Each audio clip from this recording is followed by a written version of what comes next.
hari ini kami dapat dan sanggup laksanakan dalam hidup dan kehidupan kami. Demi Yesus Kristus kami berdoa. Amin. Pembacaan Alkitab dari Imamat pasal 25 ayat 1 sampai 7. Saya ulangi, Imamat pasal 25 ayat 1 sampai 7 berbunyi demikian. Tuhan berfirman kepada Musa di Gunung Sinai, berbicaralah kepada orang Israel dan katakan kepada mereka, apabila kamu telah masuk ke negeri yang akan kuberikan kepadamu, maka tanah itu harus mendapatkan perhentian sebagai sabat bagi Tuhan. 6 tahun lamanya engkau harus menaburi ladangmu, dan 6 tahun lamanya engkau harus merantingi kebun anggurmu dan mengumpulkan hasil tanah itu. Tetapi pada tahun yang ke-7 haruslah ada bagi tanah itu suatu sabat, masa perhentian penuh, suatu sabat bagi Tuhan. Ladangmu janganlah kau taburi, dan kebun anggurmu jangan kau rantingi. Dan apa yang tumbuh sendiri dari penuaianmu itu, jangan kau tuai, dan buah anggur dari pokok anggurmu yang tidak dirantingi janganlah kau petik. Tahun itu harus menjadi tahun perhentian penuh bagi tanah itu. Hasil tanah selama sabat itu haruslah menjadi makanan bagimu, yakni bagimu sendiri, bagi budakmu laki-laki, bagi budakmu perempuan, bagi orang upahan, dan bagi orang asing di antaramu, yang semuanya tinggal padamu, juga bagi ternakmu, dan bagi binatang liar yang ada di tanahmu. Segala hasil tanah itu menjadi makanannya.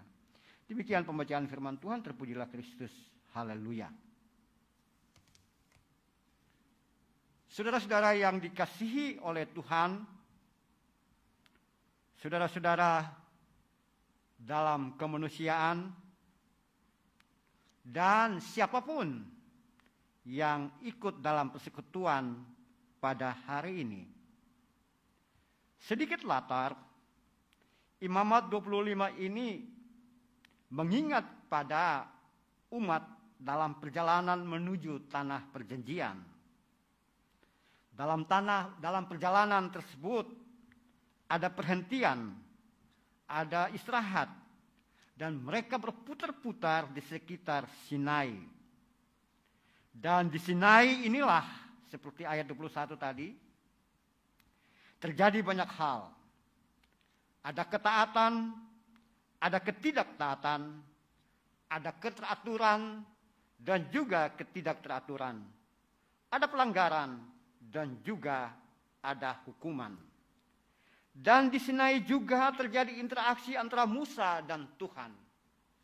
Musa bertemu satu demi satu. Musa bertemu muka dengan Tuhan, kata Alkitab. Dan juga ada interaksi antara Musa dengan umat, dan umat dengan Musa. Dalam interaksi yang seperti itu, saudaraku, Tuhan Allah memperkenalkan diri kepada umat. Tuhan Allah memperkenalkan diri kepada Musa. Hal yang utama yang terjadi di Sinai adalah Tuhan memperkenalkan diri kepada umat bahwa dialah Yahweh, dialah Tuhan, dia yang pertama dan harus pertama dalam hidup dan kehidupan. Dalam Ulangan disebutkan bahwa kasihlah Tuhan Allahmu dengan segenap hati, dan juga kasihlah sesama manusia. Dan hukum yang pertama tersebutlah harus diajarkan berulang kali kepada umat. Saudara-saudara yang kekasih, saudara-saudara dalam kemanusiaan, saudara-saudara yang Tuhan kasihi. Setelah umat mengenal Tuhan, setelah umat mengetahui bahwa Tuhan inginkan manusia, umat mengasihi Tuhan dengan segenap hati, maka dilanjutkan dengan semacam penjelasan yang Tuhan berikan kepada umat. Yang kita sering kenal bahwa umat mendapatkan hukum, ajaran, atau disebut juga Taurat. Di dalam hukum-hukum yang Tuhan berikan itu ada dasar titah, ada hukum-hukum ibadah, dan juga hukum sosial, hukum masyarakat, hukum yang harus terjadi di dalam komunitas umat pada masa lalu. Bacaan kita adalah peraturan-peraturan dalam komunitas. Peraturan-peraturan yang harus terjadi dalam masyarakat pada masa itu. Diawali dengan, jika kamu nanti masuk di tanah perjanjian itu, tanah yang akan kuberikan kepadamu. Ada banyak hal yang terjadi. Dan salah satunya adalah bagaimana mengolah tanah, mengolah sarana untuk hidup dan kehidupan. Perhatikan baik-baik di ayat tersebut. Waktu mengolah tanah untuk sendiri, kemudian dilanjutkan dengan waktu istirahat. Tanah itu istirahat dalam ayat 4. Dan ketika tanah itu tidak ditanam, maka harus membiarkan tumbuh-tumbuhan, benih atau akar yang tersisa itu tumbuh. Dalam ayat yang ke-6 dan 7 disebutkan di situ bahwa dalam teks kita, hasil dari lahan yang tidak ditanam, hasil dari tanah atau ladang yang tumbuh sendiri itu bukan melulu untuk pemilik lahan. Namun disebutkan hasil tersebut harus diberikan kepada para orang asing, orang upahan, bahkan diberikan juga kepada budak belian. Tujuannya adalah ada keteraturan, ada keseimbangan antara hasil pemilik lahan dan juga mereka yang bekerja, mereka yang ada di sekitar pemilik tanah itu. Itu maunya Tuhan. Saudara-saudaraku yang kekasih, dari sini juga kita perhatikan baik-baik bahwa dalam bagian ayat 1 sampai 7 ini memperlihatkan Tuhan ingatkan kepada umat bahwa mereka harus memiliki rasa keterpihakan dan perhatian pada orang-orang kecil, kepada budak belian, kepada para pekerja, orang upahan, dan musafir. Dalam bagian ini juga menunjukkan bahwa Tuhan inginkan walaupun umat mengolah tanah dengan sebaik mungkin, maka harus terjadi keseimbangan, keteraturan, dan keselarasan antara manusia, flora, dan fauna. Saudara-saudara, itu yang umat harus lakukan. Tahun Sabat ini menunjukkan upaya Tuhan agar manusia memiliki keterpihakan, keteraturan ciptaan. Manusia tidak boleh melupakan hal-hal tersebut. Saudara-saudara yang dikasihi oleh Tuhan, melompat pada sikon kekinian kita. Dalam konteks hidup dan kehidupan keseharian yang modern ini, kita perhatikan baik-baik bahwa manusia mengolah di atas tanah, lahan, ladang, dan seterusnya. Dalam sikon kekinian kita, manusia bukan saja mengolah sesuatu di atas tanah, tapi juga di bawah laut, di atas laut. Manusia juga mengolah apa-apa yang ada di udara dan juga mengelola angin untuk hidup dan kehidupan. Ayub 28 menunjukkan juga sebelum manusia mengenal pertambangan modern, Ayub sudah mengungkapkan tentang manusia mengelola masuk ke dalam tanah. Disebutkan bahwa mereka membendung sungai dan menemukan hal tersembunyi di bawahnya. Mereka menemukan emas, perak, tembaga, dan batuan berharga. Manusia masuk ke dalam sana. Manusia mencari dan menemukan. Dalam konteks kekinian, tanah, ladang sudah menjadi alat untuk hidup dan kehidupan manusia. Dalam konteks kekinian, manusia menembus bawah laut. Dalam konteks kekinian, manusia sudah meluncur ke udara, langit.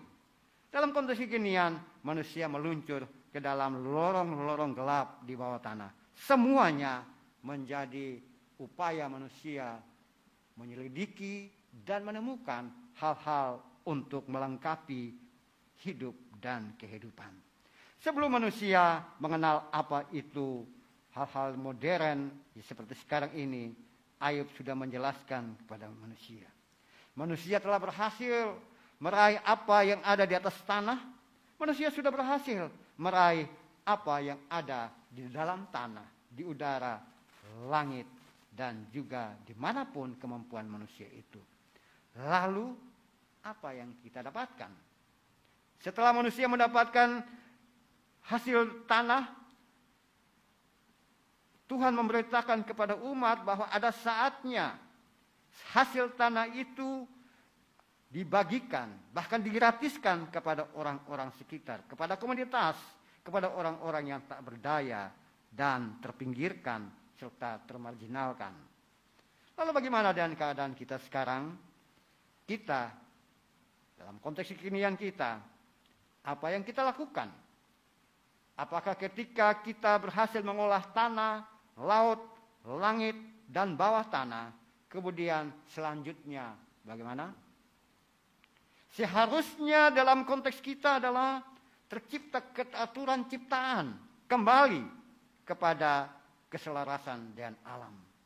Firman Tuhan dalam Imamat mengajarkan kepada kita mengelola lahan, mengelola alam, mengelola apa saja, di ujungnya harus terjadi keteraturan ciptaan. Yang terjadi sekarang ini adalah lahan yang terlantar, bekas tambang yang menjadi danau yang dalam bahkan mematikan. Bahkan bekas-bekas hutan yang produksi menjadi daerah tandus, menjadi padang pasir baru yang diciptakan oleh manusia. Banyak orang lupa pada mereka yang pernah mengelola ladang dan tanah. Saudara-saudara yang dikasihi oleh Tuhan, kembali dalam hidup dan kehidupan kita. Apa yang harus kita kerjakan untuk semuanya itu? Hal yang pertama yang perlu kita lakukan adalah bagaimana dalam kata dan perbuatan kita bisa melakukan keterpihakan dan keselarasan dengan alam. Itu yang harus terjadi. Dan tidak boleh dilupakan oleh saudara dan saya yang sekarang ini bertindak sebagai pemilik usaha ladang. Yang sekarang ini bertindak sebagai pemilik atau pengelola tambang. Yang sekarang ini mengusahakan segala sesuatu dari hasil laut, hasil ladang, udara, bahkan hasil bawah tanah. Yang kita lakukan adalah bagaimana memperbaiki apa yang harus dilakukan itu. Hal yang menarik kedua adalah yang terjadi, Tuhan inginkan bahwa bukan saja keteraturan ciptaan, melainkan kepedulian terhadap sesama manusia. Frasa dalam teks kita yang kita baca tadi, hasil itu harus diberikan kepada orang-orang upahan, orang asing, budak, dan orang-orang di sekitarmu. Ini juga menunjukkan kepada kita bahwa walaupun dalam tahun itu, dalam masa itu, mereka, orang-orang tersebut tidak menanam, tidak bekerja, tidak menuai, tapi mereka harus mendapatkan hasil dari tanah yang menjadi milik dari si pemilik tanah ini. Ini jelas memperlihatkan kepada kita perlu keteraturan, kepedulian, keterpihakan kepada mereka yang menjadi orang tidak punya, menjadi mereka yang menjadi orang yang termarginal, orang kecil. Hal yang menarik ketiga adalah saudara-saudaraku, tahun Yobel, tahun Sabat, ketika lahan disuruh istirahat. Ini juga menunjukkan bahwa harus terjadi keteraturan flora dan fauna. Konsep modern menyatakan bahwa lahan atau hutan yang diambil hasilnya perlu ditanam ulang. Namun apa yang terjadi? Banyak orang lupa hal tersebut. Bagaimana dengan saudara sebagai anak Tuhan yang bekerja mengambil hasil ladang, hasil Tuhan? Seharusnya kita juga bisa berpikir seperti apa yang dilakukan, diperintahkan Tuhan kepada Musa dan kepada umat pada masa lalu. Kita harus mampu untuk memberitakan bahwa apa yang kita lakukan, hasil yang kita dapatkan, semua yang kita tuai itu berujung kepada membuat keteraturan flora dan fauna dan menciptakan kembali keseimbangan. Saudara-saudaraku yang kekasih, hal yang terakhir yang menarik dalam bacaan kita adalah bagaimana tanggung jawab umat kepada alam. Tanggung jawab umat kepada apa-apa yang mereka alami. Jika keseimbangan alam terganggu, maka umat pun juga mengalami gangguan. Jika alam semesta ini terganggu, maka umat pun mengalami banyak hal yang disebut penderitaan. Apa yang terjadi? Saudara-saudaraku yang kekasih, kembali dalam hidup dan kehidupan kita. Tuhan inginkan bahwa kita mengasihi Tuhan dengan segala akal budi kita. Tuhan inginkan bahwa kita mengasihi sesama manusia dengan hal yang sama seperti diri sendiri. Dan Tuhan inginkan bahwa apa yang menjadi dasar utama dalam hubungan dengan Tuhan, yaitu kasih, harus diwujud nyatakan melalui tata aturan berikutnya. Dan Tuhan berikan itu kepada umat masa lalu. Saudara dan saya dalam konteks kekinian ada di dalam tatanan seperti itu. Kita memiliki banyak hal yang merupakan inti dari apa yang maunya Tuhan, kasih kepada Dia. Dan selanjutnya apa yang Tuhan mau itu harus kita lakukan dalam hidup dan kehidupan kita. Jika tidak, maka sia-sialah pergumulan hidup dan kehidupan kita. Tuhan memberkati. Amin.